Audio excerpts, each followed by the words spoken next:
Assalamualaikum warahmatullahi wabarakatuh. Kami dari kelompok 4 akan mempresentasikan hasil diskusi kami. Saya Ahmad Fauzan. Saya Lia Zafira. Saya Kroto Ayun. Saya Revi Rahmawardani.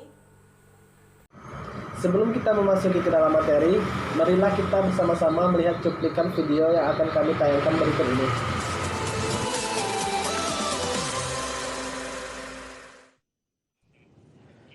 Pemirsa, Menteri Keuangan Republik Indonesia akhirnya resmi menjatuhkan sanksi kepada akuntan publik Kesnersi Rumapea dan kantor akuntan publik Tanubrata Sutanto, Fahmi, Bambang, dan rekan. Sanksi administratif ini dilakukan dalam rangka pembinaan terhadap profesi keuangan dan perlindungan terhadap kepentingan publik.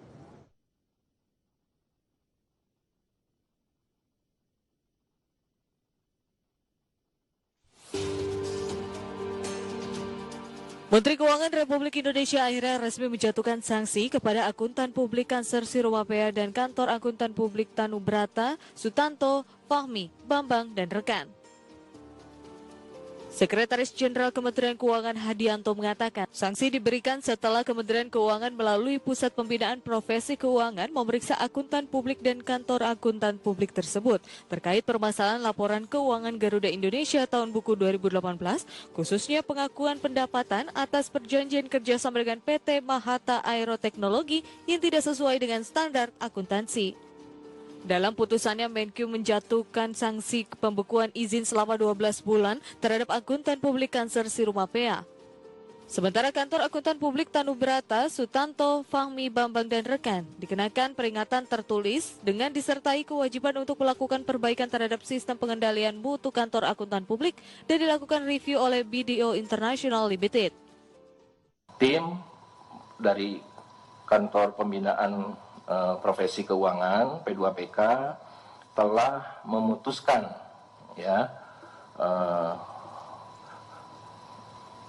untuk pertama memberikan atau dilakukan pembekuan izin selama 12 bulan. Pemeriksaan dan pengenaan sanksi administratif ini dilakukan dalam rangka pembinaan terhadap profesi keuangan dan perlindungan terhadap kepentingan publik. Sanksi yang diberikan telah mempertimbangkan pertanggungjawaban akuntan publik dan kantor akuntan publik serta emiten secara proporsional. Dari Jakarta, Rizka Ayu, Riki Kurniawan, IDX Channel. Dari video sebelumnya, kami telah mengangkat sebuah materi mengenai kasus PT Garuda Indonesia yang pada akhir tahun 2019 terkena kasus yang berkaitan dengan kantor akuntan publik dan laporan keuangan. Nah, baiklah teman-teman, kami akan mempresentasikan diskusi kami yang akan dimulai dari saya sendiri. Nah, baiklah teman-teman, sebelum kita memasuki ke dalam materi, kita harus tahu apa yang dimaksud dengan kantor akuntan publik. Kantor akuntan publik adalah sebuah badan usaha yang telah mendapatkan izin dari pemerintah untuk memberikan jasa seputar akuntansi. Nah, perkembangan akuntan publik di Indonesia mulai meningkat seiring dengan pertumbuhan ekonomi serta kebutuhan para perusahaan dan stakeholder untuk mengetahui laporan keuangan perusahaan mereka.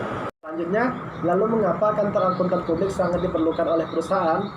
Meskipun sudah ada auditor internal perusahaan yang mengecek tentang laporan keuangan perusahaan tersebut, tetap diperlukan pihak eksternal untuk melakukan pengawasan perusahaan terkait dengan pelaporan keuangan yang sudah cukup baik, tidak ada kecurangan, serta memberikan pendapat sebagai pihak yang independen dan tidak memihak atau netral. Sebenarnya bagaimana peran kantor akuntan publik dalam proses pemeriksaan laporan keuangan perusahaan? Dalam penyajian laporan keuangan, tentunya seorang akuntan harus menyajikan seadanya dan berupa fakta yang dapat dipertanggungjawabkan kebenarannya. Untuk auditor eksternal sendiri, dalam penyajian laporan keuangan harus tanpa ada paksaan dan keterlibatan dari pihak manapun, apalagi dengan pihak yang bersangkutan. Selanjutnya, bagaimana bila nyatanya kantor akuntan publik sendiri yang melakukan tindakan yang tidak sesuai dengan kode etik dunia keuangan yang telah berlaku? Nah, berikut salah satu kasus pemberian sanksi terhadap kantor akuntan publik yang tidak sesuai dengan kode etik dunia keuangan.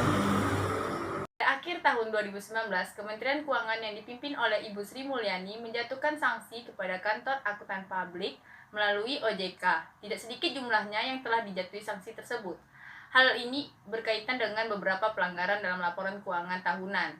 Salah satunya seperti yang dilakukan KAP Purwanto, Sungkoro, dan Surja, member dari E dan Y, yang melanggar Undang-Undang Pasar Modal dan Kode Etik Profesi Akuntansi terkait pengelambungan dana pendapatan atau overstatement senilai 613 miliar pada LKT 2016 PT Hanson Internal Tbk, yang mana imbasnya mereka dibekukan selama 1 tahun penuh serta sanksi kepada Direktur PT Hanson International.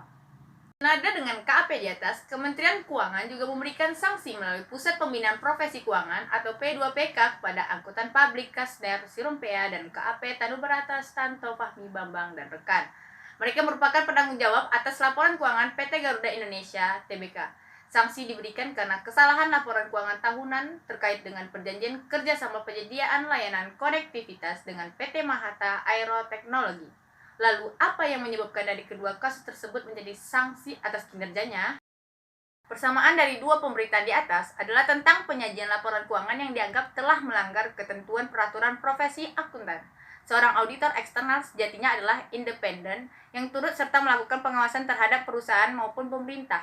Dalam pemberitaan ini telah menunjukkan bahwa dalam prakteknya masih saja ada KAP dan AP nakal yang mengikuti kepentingan dari para stakeholder dan berujung pada sanksi yang diberikan kepada mereka.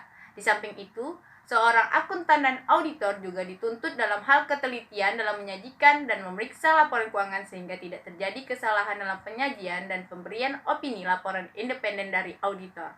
Pemberitaan di atas juga memberikan gambaran bahwa sebuah firma sebesar Ernst & Young menaungi KAP Purwanto, Sungkoro, dan Surja, Big Four firma audit yang dianggap kredibel oleh khalayak luas dapat tersandung oleh kasus yang demikian. Menurut penulis, harus ada keseriusan dalam peningkatan mutu dari perusahaan, khususnya KAP di Indonesia, tentang kesadaran profesionalisme, kejujuran, dan tanggung jawab sebagai seorang pelaksana audit, dan ini harus dilakukan dengan serius demi tidak terulangnya kejadian yang serupa dan pelanggaran dalam dunia akuntansi ini. Namun, di sini juga menjadi sebuah dilema sendiri oleh para auditor, khususnya auditor internal, di mana dalam sebuah kasus sang auditor diminta oleh bos atau klien untuk memutarbalikkan laporan keuangan. Di suatu sisi, dia harus memilih antara kehilangan pekerjaan dan karirnya, dan mengikuti idealisme dirinya sendiri sebagai seorang akuntan sejati, atau malah membuang nilai-nilai moral yang ada pada dirinya dan mengikuti instruksi bos atau klien agar karirnya tetap di atas dan mendapatkan keuntungan lebih. Dalam hal ini, pemerintah khususnya Kementerian Keuangan yang mengawasi langsung para praktisi memerlukan pendidikan yang lebih ketat tentang etika profesi akuntansi dan pengetahuan IQ dan SQ, agar para praktisi dan calon praktisi ini paham dan sadar bahwa mereka bertanggung jawab tidak hanya kepada bos mereka, melainkan juga kepada Tuhan Yang Maha Esa. Sehingga kejujuran dan rasa tanggung jawab tertanam dan melekat dalam setiap pekerjaan yang mereka geluti. Kesalahan audit laporan keuangan oleh kantor akuntan publik dilatar belakangi beberapa faktor, bisa karena kesengajaan maupun sebaliknya.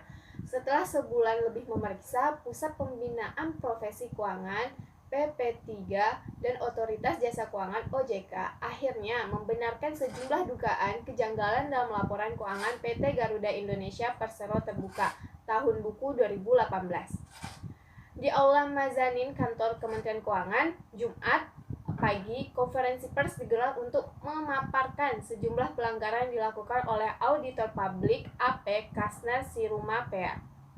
Kasner diganjar sanksi tegas berupa pembekuan izin selama 12 bulan lewat keputusan Menteri Keuangan nomor 312 KM-1-2009. Hal ini serupa juga dilakukan oleh OJK terhadap surat tanda terdaftar STTD AP bernomor STTD AP strip 10-PM 223/2019. Menurut Sekretaris Jenderal Kemenku Hadianto, ada dugaan pelanggaran berat oleh akuntan publik terhadap opini laporan auditor independen. PPK sebagai lembaga yang berada di bawah Kemenku menilai konser sebelum sepenuhnya mematuhi standar audit SA 315 terkait pengidentifikasian dan penilaian resiko kesalahan penyajian material melalui pemahaman atas entitas dan lingkungannya. Kanser juga dinilai tak bisa mempertimbangkan fakta-fakta setelah tanggal laporan keuangan sebagai dasar perlakuan, sehingga audit tak sesuai dengan SA 500 dan SA 560.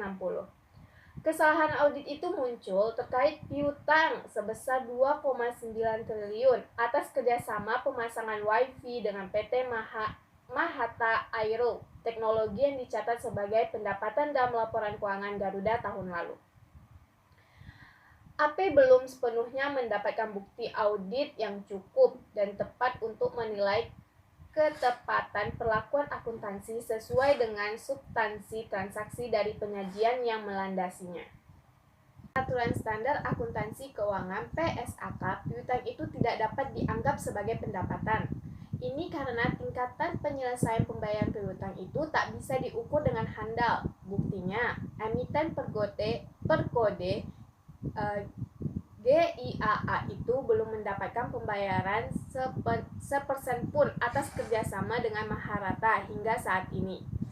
Bursa Efek Indonesia kemudian meminta Garuda untuk memperbaiki dan menyajikan kembali laporan keuangan triwulan 2019 yang masih mencantumkan piutang Mahata sebagai pendapatan.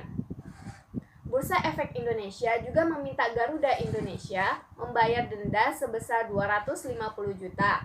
Di samping sanksi denda sebesar 100 juta yang dibebankan OJK kepada direksi dan komisaris perseroan yang setuju atas laporan keuangan tersebut. Baiklah, saya akan melanjutkan presentasi dari Ayun. Tak sampai di situ, Kementerian Keuangan juga mewajibkan Kantor Akuntan Publik KAP Tanubrata, Sutanto, Fahmi, Bambang, dan rekan yang menaungi Kanser dan terafiliasi dengan BDO International Limited untuk melakukan perbaikan terhadap sistem pengendalian mutu. Kementerian Keuangan juga meminta BDO International Limited untuk mereview standar yang telah dilakukan KAP Tanubrata Sutanto, Fahmi, Bambang, dan rekan lantaran kelalaian tersebut. Lalu, apakah kesalahan ini dilatar belakangi dari kesengajaan atau sebaliknya? Dalam dunia akuntansi, kesengajaan itu sering ditemukan dalam kasus Windows dressing, yakni rekayasa dengan menggunakan trik-trik dari akuntansi agar neraca perusahaan atau laporan laba rugi terlihat lebih baik dari sebenarnya. Praktik ini umumnya dilakukan dengan menetapkan aktiva atau pendapatan terlalu tinggi atau menetapkan kewajiban atau beban terlalu rendah dalam laporan keuangan. Akibatnya perusahaan memperoleh laba yang lebih tinggi. Dalam konteks kasus Garuda, bisa jadi ada faktor kesengajaan yang dilakukan perseorangan untuk memoles laporan keuangan agar tidak mencetak kerugian. Oleh karena itu, menurut mereka, manajemen Garuda dinilai sebagai pihak yang paling bertanggung jawab dalam masalah ini. Karena manajemen PT Garuda wajib menyusun laporan keuangan sesuai dengan standar akuntansi. Ketika sudah menyusun sesuai standar, dia harus menyatakan bahwa itu sudah diakui dengan sebaik-baiknya. Tapi untuk meyakinkan kepada publik apakah pernyataan itu benar atau tidak, mereka mengujinya dengan kantor akuntan publik. Namun dalam hal ini, kesalahan dalam pengauditan laporan keuangan PT Garuda seharusnya tidak terjadi.